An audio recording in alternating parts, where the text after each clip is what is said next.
Fala pessoal, bem-vindo ao canal Outro de Nós. Mais um vídeo aqui falando sobre política internacional. E hoje vamos falar um pouco sobre o conflito no Iêmen, né? E recentemente a situação no Iêmen começou a ter mais repercussão porque os Houthis, né, os grupos participantes da guerra civil no Iêmen, começou a atacar várias embarcações comerciais ali no Mar Vermelho, né? Embarcações ocidentais, né, em represália às ações de Israel na faixa de Gaza, em defesa dos palestinos. Então, muitas coisas têm sido ditas de maneira um pouco rasas e contraditórias, então é sempre importante a gente discutir as coisas com um pouco mais de profundidade. Vamos falar agora um pouco do conflito especificamente, né? O Iêmen, um país localizado a sudoeste da Península Arábica, faz fronteira com a Arábia Saudita e Omã e possui uma costa marítima no Golfo de Aden, no Mar Vermelho.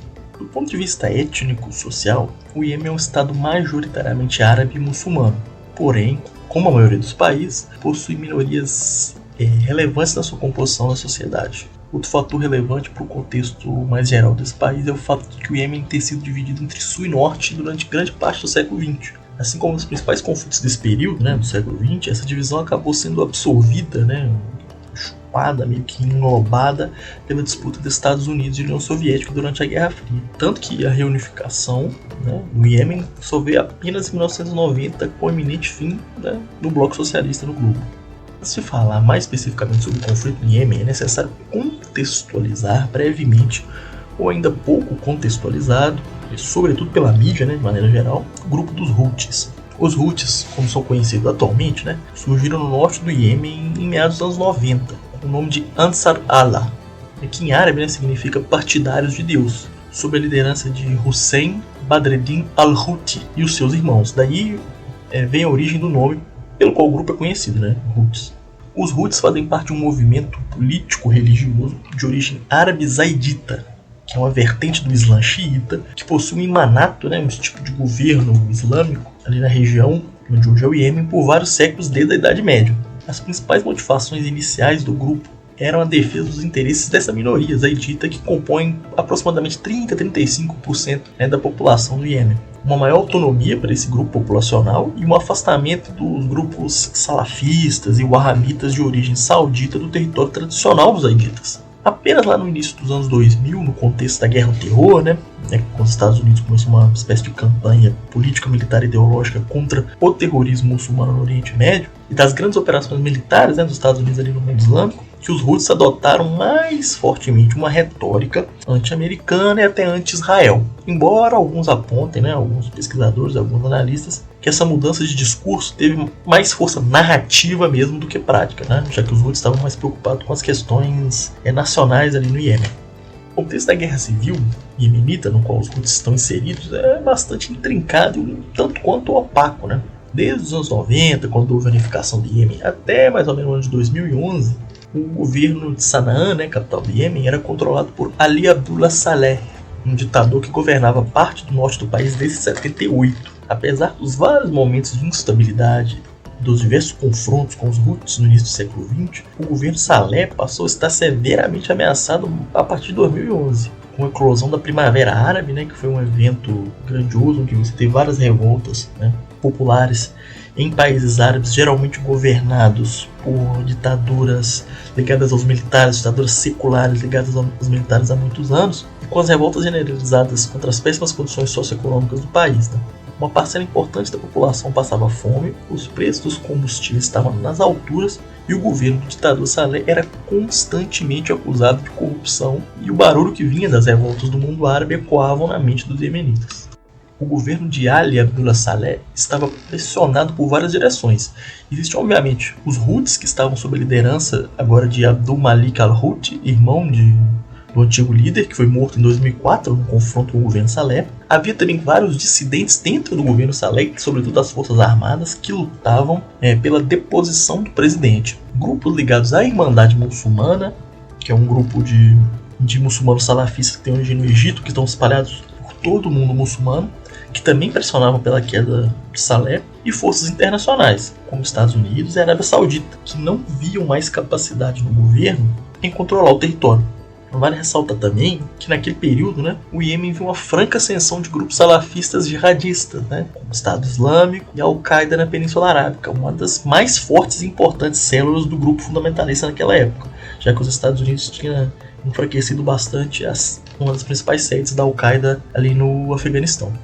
O governo Saleh, embora já estivesse em estado terminal, ele se encerrou oficialmente em 2012, quando então o vice-presidente Abd-Rabu Mansur Hadi foi alçado ao poder. O acordo para a transição de poder foi costurado pela Arábia Saudita e o Conselho de Cooperação do Golfo, que era integrado, além da Arábia Saudita, pelo Emirados Árabes Unidos, Omã, Catar, Bahrein e Kuwait, e também aprovado pelos Estados Unidos. O acordo incluía a anistia completa de Saleh e seus apoiadores, o direito do ditador, né, de retornar à liderança do seu partido e a formação de comitês para discutir as diversas demandas dos grupos dentro do Iêmen. Contudo, né, a baixa popularidade do novo presidente, do presidente Hadi, a dificuldade de atender as demandas dos diversos setores da sociedade iemenita e a constante pressão causada pela escalada da violência perpetrada, né, pelos grupos salafistas jihadistas levaram o país para uma guerra ainda mais sangrenta. A partir de 2012, os Houthis, insatisfeitos pela ausência de reformas e manutenção do status quo político, iniciaram uma campanha armada contra o governo de Hadi. Nessa luta, inclusive, os Houthis ganharam um aliado um tanto quanto inusitado, né? O ex-presidente Saleh, o antigo mandatário do Iêmen, conseguiu arregimentar vários membros das forças armadas do país que permaneciam leais a ele e os convenceu a lutar ao lado dos Houthis para derrubar o governo Hadi. Essa aliança permitiu que os Houthis, em 2014, tomassem grande parte do território do país, inclusive a capital Sanaá, o que resultou na fuga do presidente Hadi para Aden e sua posterior renúncia em janeiro de 2015.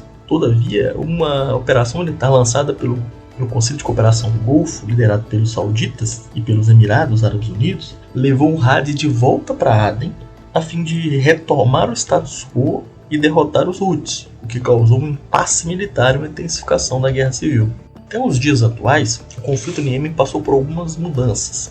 Em 2017, devido a diferenças políticas, os Houthis romperam com Saleh e mataram o ex-presidente. Nesse mesmo ano, os Emirados Árabes Unidos romperam com a coalizão saudita e decidiram apoiar o Conselho de Transição do Sul, que objetiva separar a parte sul do Iêmen do restante do país. O Conselho de Transição do Sul controla algumas partes do país e chegou inclusive a conquistar Aden.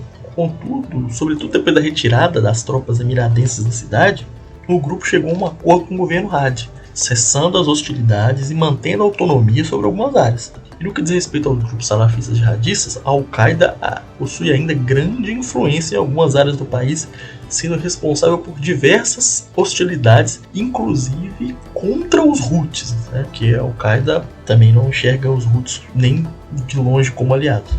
Segundo dados das Nações Unidas, até o ano de 2022, né, a data que possui os dados mais confiáveis, cerca de 380 mil pessoas foram mortas no conflito do Iêmen, sendo que desse total estima-se que 60% tenham sido causadas pela fome que assola o país desde o início da guerra. A situação do conflito se torna ainda mais aterradora porque, devido à condição assimétrica, né, do conflito e da multiplicidade de atores envolvidos, a provisão de assistência humanitária se torna extremamente complexa. A quantidade de sujeitos para negociar, os vários bloqueios e checkpoints do território iemenita e a desconfiança das partes tornaram muito complicada a tarefa de oferecer ajuda à população, o que foi um dos fatores responsáveis para que a guerra no Iêmen se tornasse um dos maiores desastres humanitários do século XXI, como as próprias Nações Unidas apontam.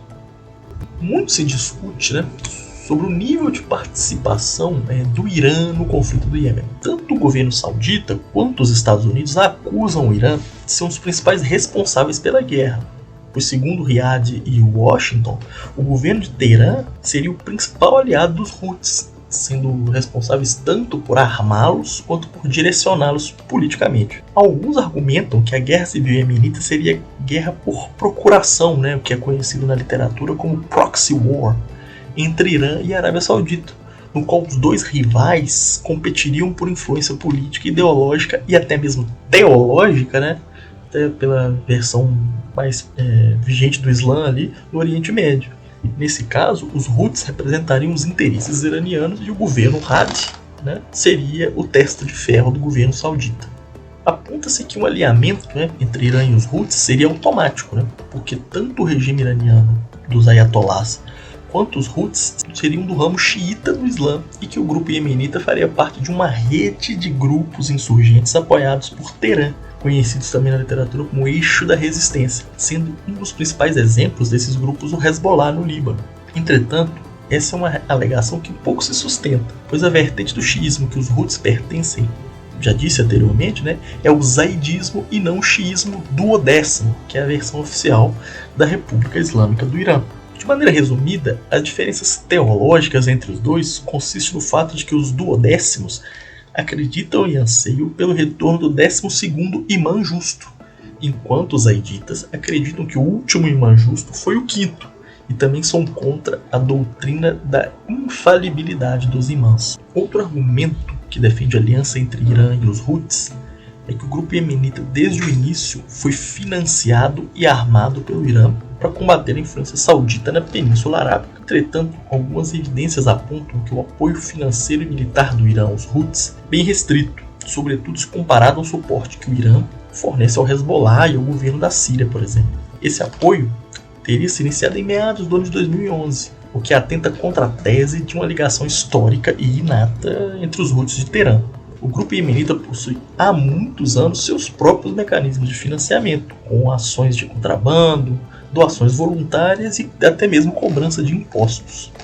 Um documento confidencial da Embaixada Americana em Sanaã, de 2009, que foi vazado, né, pelo Wikileaks, aponta que a alegação do então governo Saleh, né, de que os Houthis eram uma marionete financiada pelo Irã não tinha um fundamento, que o grupo iemenita conseguia mais armamentos entre os militares corruptos do que através de fontes estrangeiras. Inclusive, a relação do Irã com os Houthis pode não ser um consenso dentro da política externa de Teherã, com diferentes abordagens entre os diferentes governos iranianos e os ayatollah. Afirmar que não existe uma ligação natural entre o Irã e os Houthis não quer dizer que não exista uma relação entre eles. A partir de 2014, quando os Houthis entraram em Sanaã, o Irã intensificou suas relações com o grupo, o que inclui o fornecimento de alguns armamentos e também a provisão de treinamento por parte da Guarda Revolucionária Iraniana. Também não significa afirmar que o conflito no Iêmen está completamente à parte da rivalidade entre Irã e Arábia Saudita, é muito pelo contrário. Mais do que uma conexão ideológica natural com os Houthis, o Irã percebeu no conflito no Iêmen uma oportunidade de interferir uma zona de influência saudita sem muitos custos financeiros para Teherã e evitando uma escalada de conflito com Riad. Recentemente, né, como os Houthis, motivados pelas ações israelenses na faixa de Gaza, iniciaram ações consideradas terroristas contra embarcações comerciais no Mar Vermelho, o que motivou reações fortes das potências ocidentais. Em função desses fatores recentes, se faz necessário questionar: onde estava o Ocidente esse tempo todo? Quais foram as ações, ou a ausência delas, adotadas pela União Europeia? Algo foi decidido no âmbito das Nações Unidas? Ou qual o tamanho da responsabilidade dos Estados Unidos no conflito? No âmbito das Nações Unidas, as decisões tomadas tiveram um impacto pequeno no decorrer do conflito. Contudo, servem para ilustrar bem o esquecimento da guerra. Primeiramente, a ONU tentou exercer um papel de mediadora do conflito, realizando diversas reuniões e conferências, principalmente em Omã e no Bahrein. Todavia, o máximo que foi conseguido foram algumas horas de cessar-fogo em algum momento ou outro. Segundo, a ONU se prontificou a fornecer ajuda humanitária. Entretanto, os diversos motivos ditos ali anteriormente deixaram as Nações Unidas de mãos atadas e assistindo o desastre humanitário. Por fim, o Conselho de Segurança da ONU agiu, porém de maneira limitada, sancionando várias lideranças dos Houthis, contudo se esquivando de lidar com as outras partes relevantes do conflito, como a Arábia Saudita, por exemplo. A União Europeia agiu diante do conflito de maneira dúbia e, de certa forma, um tanto quanto contraditória. A União Europeia não se furtou em apontar o desastre humanitário ocorrido no Iêmen, nem em criticar e ressaltar os eventuais erros cometidos por todas as partes do conflito. Entretanto, alguns países do bloco europeu, incluindo o Reino Unido antes do Brexit, mantiveram relações questionáveis com a Arábia Saudita e Emirados Árabes Unidos. Reino Unido, França, Itália e Bélgica estavam entre os principais fornecedores de armamentos e sistemas que equiparam os aviões de combate e os veículos aéreos não tripulados, né, os famosos drones sauditas e emiradenses, o que revela um conflito muito claro entre o discurso, né, da União Europeia e a postura dos seus membros. Os Estados Unidos, por sua vez, possuem uma participação mais profunda nas raízes do conflito iemenita. Como já foi mencionado, as origens da guerra no Iêmen estão nos movimentos da Primavera Árabe, um evento político e social que foi ativa e tacitamente instrumentalizado pelos Estados Unidos. Washington via nesses movimentos uma grande oportunidade de se livrar dos regimes autoritários árabes do período da Guerra Fria e instalar governos ditos democráticos, liberais e pró-ocidente, bem entre aspas, né? Foi nessa lógica de pensamento que os Estados Unidos pressionaram pela renúncia do ex-presidente Saleh e pela ascensão de Hadi, que era bem mais alinhada a Washington e favorável às operações dos americanos contra a Al-Qaeda no Iêmen.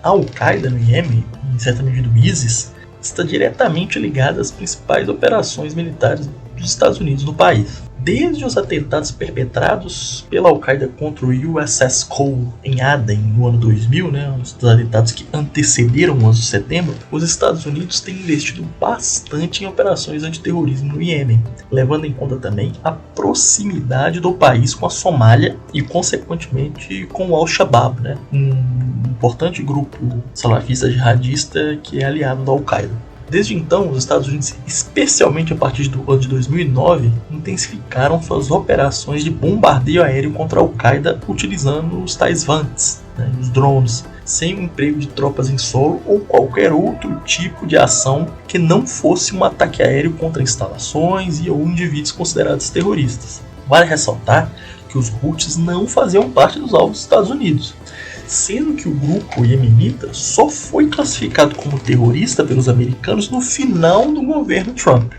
Outra camada complexa da participação dos Estados Unidos na guerra é a proximidade com o Conselho de Cooperação do Golfo. Os Estados Unidos possuem laços estratégicos e militares com as monarquias do Golfo Pérsico desde a Guerra Fria, passando pela Guerra ao Terror até os dias atuais. Os Estados Unidos cooperam diretamente com a Aliança Saudita, fornecendo armamentos e munições, inteligência militar e até mesmo operações de reabastecimento de aeronaves de ataque em voo. Esses ataques aéreos sauditas, segundo o Yemen Data Project, mataram 8.983 pessoas e deixaram outras 10.243 feridas entre os anos de 2015 e 2022. Em um total de 25.054 ações militares sauditas. Os Estados Unidos, no final do governo Obama, chegou a suspender um acordo para a venda de armamentos após a repercussão negativa de um bombardeio saudita a um casamento. Contudo, no início do governo Trump os acordos militares entre Riad e Washington já foram retomados a todo vapor.